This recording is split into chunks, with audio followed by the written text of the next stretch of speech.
बिस्मिल्लाहिर्रहमानिर्रहीम। अस्सलाम वालेकुम स्टूडेंट्स। हम डिस्कस कर रहे थे chapter number 1 fundamentals of chemistry. Students, आज का जो हमारा टॉपिक है वो है केमिकल स्पीशीज़, जिसका आज हम डिस्कस करेंगे मॉलिक्यूलर आयंस को। स्टूडेंट्स, स्टार्ट करते हैं। जी स्टूडेंट्स, तो हमने प्रीवियस वीडियो में डिस्कस किया था आयंस को कि आयंस क्या होते हैं। जब कोई एटम जो होता है वो लूज़ करता है और अगर कोई एटम स्टूडेंट्स गेन करे इलेक्ट्रॉन को, तो स्टूडेंट्स वो हमारे पास जो है वो आयन बनाता है। तो इस तरह हमने आयंस को डिस्कस किया था।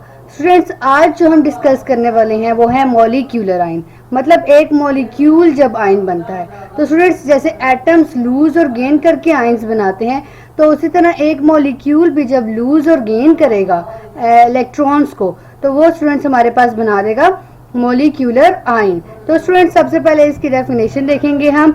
When a complete molecule loses or gains an electron it forms a molecular ion. Student, जब एक मॉलिक्यूल, जैसे कि मैंने अभी आपको बताया, जब एक मॉलिक्यूल लूज करेगा या गेन करेगा इलेक्ट्रॉन को, तो स्टूडेंट्स वो हमारे पास क्या बना देगा? यस, मॉलिक्यूलर आयन बना देगा। स्टूडेंट्स, सबसे पहले अब नेक्स्ट देखते हैं कि मॉलिक्यूलर आयंस की कितनी टाइप्स होती हैं आगे से। स्टूडेंट्स, मॉलिक्यूलर आयंस की होती हैं basically 2 types. Cationic molecular ion होता है एक हमारे पास और एनायनिक मॉलिक्यूलर आयन होता है।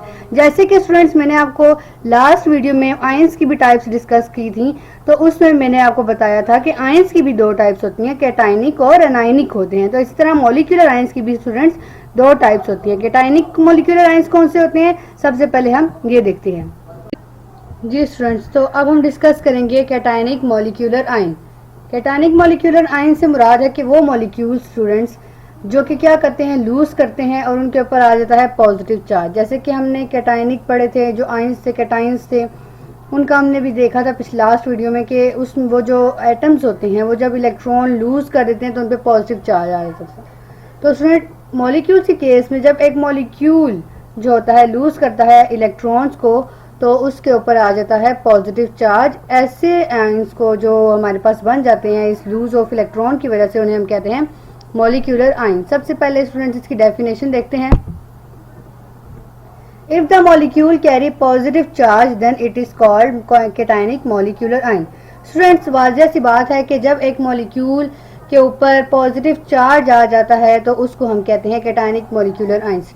स्टूडेंट्स, जनरली मॉलिक्यूल जो होते हैं वो स्टेबल हो जाते हैं, उनको अनस्टेबल किया जाता है, उनको कैटायन से एनायनिक फॉर्म में कन्वर्ट किया जाता है। आगे हम डिस्कस करेंगे कि ये बनते कैसे हैं। लेकिन स्टूडेंट्स, ये पॉजिटिव चार्ज आता किस वजह से है कैटायनिक मॉलिक्यूलर आयंस पे, वो हम देखेंगे कि जब एक मॉलिक्यूल लूज करता है इलेक्ट्रॉन, मतलब पहले वो स्टेबल होता है, जब वो स्टेबल मॉलिक्यूल इलेक्ट्रॉन को लूज कर देगा स्टूडेंट्स, तो हमारे पास जो आयन बन जाएगा वो मॉलिक्यूलर आयन होगा, और वो कौन सा होगा? Cationic molecular ion. स्टूडेंट्स, अब इसमें सबसे पहले हम एग्जांपल देखेंगे NH4 की। तो सबसे पहले हम देखेंगे एग्जांपल। स्टूडेंट्स, ये जो एग्जांपल है ये NH4 की है, जिसके ऊपर आपको नजर आ रहा होगा पॉजिटिव चार्ज। स्टूडेंट, ये पॉजिटिव चार्ज किस वजह से आया? जब इसने क्या किया, इलेक्ट्रॉन्स लूज किए, तो उसकी वजह से इसके ऊपर क्या चार्ज आ गया? पॉजिटिव चार्ज आ गया। तो इस तरह से कैटायनिक मॉलिक्यूलर आयन बन गया। स्टूडेंट्स, अब नेक्स्ट हम देखेंगे एनायनिक मॉलिक्यूलर आयंस को। जी स्टूडेंट्स, अब हम डिस्कस करेंगे एनायनिक मॉलिक्यूलर आयंस को। स्टूडेंट्स, वर्ड एनायनिक जो है एनाइन से निकला है। लास्ट वीडियो में डिस्कस किया था आयंस को, तो उसमें एनाइंस और कैटायंस डिस्कस किए थे। तो उसमें क्या था, एनाइन के जो एटम इलेक्ट्रॉन स्टूडेंट्स क्या करता है, गेन करता है, तो उसके ऊपर क्या आ जाता है? Negative charge. तो उसको हम कहते थे एनाइंस कहते थे उसको।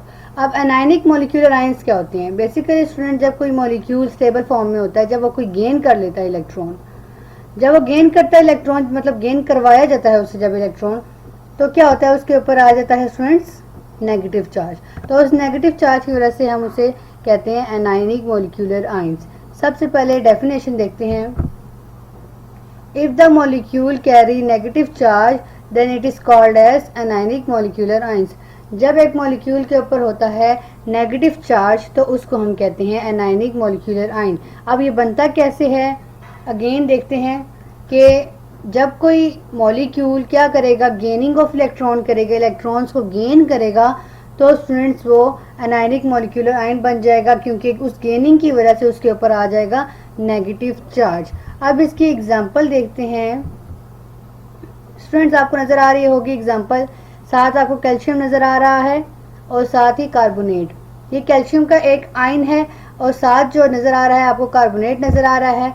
ये इसमें कितने एटम्स हैं स्टूडेंट्स? यस, 4 एटम्स है। कार्बन का 1 और ऑक्सीजन के 3 एटम्स।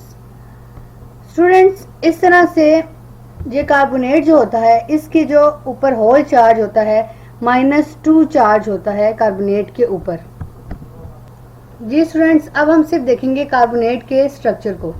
स्टूडेंट्स ये जो कार्बोनेट का स्ट्रक्चर है CO3 होता है, इसके ऊपर गेनिंग ऑफ इलेक्ट्रॉन की वजह से -2 चार्ज आ जाता है, तो इसको हम कहते हैं एनायनिक मॉलिक्यूलर आयन।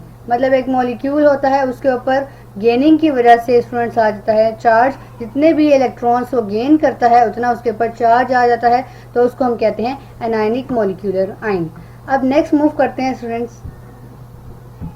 तो स्टूडेंट्स अब हम डिस्कस करेंगे फॉर्मेशन ऑफ मॉलिक्यूलर आयंस को, कि हमारे पास मॉलिक्यूलर आयंस किस तरह से बनते हैं, ऐसी क्या कंडीशंस होती हैं जिसकी वजह से एक मॉलिक्यूल को इलेक्ट्रॉन गेन या लूज करना पड़ जाता है, जिसकी वजह से वो एक स्टेबल मॉलिक्यूल जो होता है वो मॉलिक्यूलर आयन बन जाता है। तो सबसे पहले देखते हैं कि ये प्रोसेस किस तरह से होता है।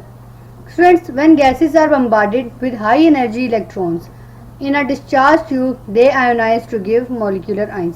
स्टूडेंट्स जब गैस का कोई मॉलिक्यूल हमारे पास एक डिस्चार्ज ट्यूब में हो, एक ट्यूब हो जो हमारे इनक्लोज ट्यूब हो जिसके अंदर हमने गैसेस के जो मॉलिक्यूल्स होते हैं वो फिल किए हों और उसको हम इलेक्ट्रिक करंट दे रहे हों, और वो जो हाई एनर्जी इलेक्ट्रॉन है जब उसके ऊपर बम्बार्ड हो स्टूडेंट्स, तो उसके बाद इलेक्ट्रॉन क्या होता है, या तो वो मॉलिक्यूल गेन करेगा या लूज कर देगा, जिसकी वजह से हमारे पास एक मॉलिक्यूलर आयन बन जाएगा। स्टूडेंट्स फॉर एग्जांपल जैसे कि आपको ये एटम नज़र आ रहा है कार्बन का, अब इसमें से अगर आप इसके ऊपर फॉर एग्जांपल अगर आप इलेक्ट्रॉन जो है हाई एनर्जी इलेक्ट्रॉन जो है वो अगर आप इसके ऊपर बम्बार्ड करवाएंगे तो ये इलेक्ट्रॉन या तो ये लूज कर देगा वैलेंस शेल का या फिर गेन कर लेगा। तो इसको मैं आपको एक एग्जांपल से समझाना चाहूँगी। जी स्टूडेंट्स अब हम डिस्कस करेंगे एक एग्जांपल से कि एक हाई एनर्जी इलेक्ट्रॉन किस तरह से एक गैस मॉलिक्यूल के जो इलेक्ट्रॉन्स होते हैं उसको गेन और लूज करवाता है। सबसे पहले स्टूडेंट्स आप देखेंगे फॉर एग्जांपल कि आपके पास क्या है, ये एक फिलामेंट है जिसके यहाँ से आपसे जो है ये यहाँ से इलेक्ट्रॉन निकलेंगे। ये जो आपके पास बैटरी कनेक्टेड है वायर से, यहाँ पर पॉजिटिव ये पॉजिटिव टर्मिनल है और ये नेगेटिव टर्मिनल है। अब यहाँ से जब इलेक्ट्रिक करंट फ्लो करेगा स्टूडेंट्स, तो यहाँ से आपके पास क्या होगा, इलेक्ट्रॉन्स जो हैं वो निकलेंगे। जब इलेक्ट्रॉन्स आपके पास आ जाएंगे स्टूडेंट्स, नेगेटिव चार्ज होता है इलेक्ट्रॉन्स पर, जब यहाँ से इलेक्ट्रॉन एमिट होंगे तो फिर क्या होगा, आपके सामने एक प्लेट होगी जो कि पॉजिटिव प्लेट होगी, उसके ऊपर पॉजिटिव चार्जेस जो हैं वो होंगे, प्रेजेंट होंगे। अब क्या होगा, पॉजिटिव है और ऑपोजिट चार्जेस है क्या, नेगेटिव चार्ज है।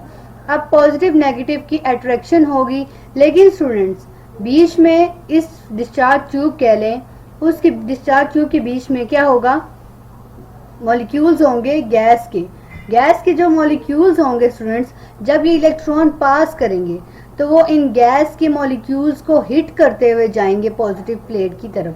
तो इस तरह से जब वो हिट करेंगे इनको, तो इन गैस मॉलिक्यूल्स की में डिस्टर्बेंस क्रिएट होगी, इनके इलेक्ट्रॉन्स जो होंगे वैलेंस शेल में या तो वो लूज हो जाएंगे या फिर वो गेन हो जाएंगे। तो इस तरह से एक हाई एनर्जी इलेक्ट्रॉन जो है इस तरह से हमारे पास मॉलिक्यूलर आयन की प्रोडक्शन करवाता है। जी तो स्टूडेंट्स अभी आपको मैंने बताया कि एक हाई एनर्जी इलेक्ट्रॉन किस तरह से एक मॉलिक्यूल को इलेक्ट्रॉन गेनिंग और लूजिंग करवाता है।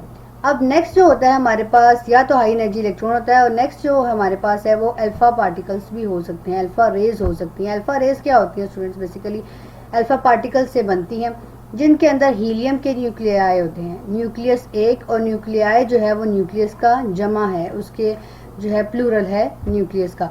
अब अल्फा रेज जो होती हैं वो भी काफ़ी हैवी होती हैं, वो भी इसी तरह जब किसी भी मॉलिक्यूल पर पड़ती हैं तो क्या होता है कि उनका जो वैलेंस शेल क्या इलेक्ट्रॉन होता है या तो वो लूज हो जाता है, या जो इलेक्ट्रॉन होता है उनके रेस के अंदर वो ये गेन कर लेती हैं। तो इस तरह से इनके ऊपर चार्ज आ जाता है। इसी तरह जो लास्ट वन है एक्सरेज होती हैं स्टूडेंट्स हमारे पास, ये एक्सरेज भी हमारे पास मॉलिक्यूलर आयंस को बनाती हैं गेनिंग और लूजिंग ऑफ इलेक्ट्रॉन करवा के। जी स्टूडेंट्स, अब लास्ट में हमारे पास एक क्वेश्चन अराइज होता है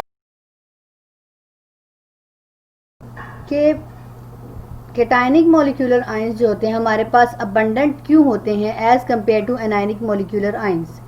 स्टूडेंट्स, मैंने आपको जैसे कि बताया कैटायनिक मॉलिक्यूलर आयंस तब बनते हैं जब कोई मॉलिक्यूल क्या करता है, लूज करता है इलेक्ट्रॉन को। एनायनिक तब बनते हैं जब कोई मॉलिक्यूल क्या करता है, यस, गेन करता है इलेक्ट्रॉन को। तो स्टूडेंट, जब भी कोई एक्स रेज या हमारे पास अल्फा रेज या हाई एनर्जी इलेक्ट्रॉन आके बम्बार्ड होता है किसी भी गैस मॉलिक्यूल पर, तो स्टूडेंट्स ज़्यादा चांसेस होते हैं कि वो उसके वैलेंस इलेक्ट्रॉन को क्या करवा दे, लूज करवा दे। तो गेनिंग के चांसेस कम होते हैं as compare to lose of electron. तो ज़्यादा चांसेस होते हैं कि वो जो हाई एनर्जी इलेक्ट्रॉन है या कोई भी रेज या कोई भी पार्टिकल हैवी हम उस पर फॉल करवा रहे हैं, वो ज़्यादातर उसका इलेक्ट्रॉन वैलेंस शेल से लूज करवाता है, जिसके नतीजे में हमारे पास कैटायनिक मॉलिक्यूलर आयन बनता है। तो इसलिए स्टूडेंट्स हमारे पास कैटायनिक मॉलिक्यूलर आयंस जो होते हैं अबंडेंट होते हैं as compare to anionic molecular ions. So students, आज हमने डिस्कस किया मॉलिक्यूलर आयंस को। आई होप सो कि आपको समझ आ गई होगी। आपसे मुलाकात होती है अपने नेक्स्ट लेक्चर में, तब तक के लिए अल्लाह हाफिज़।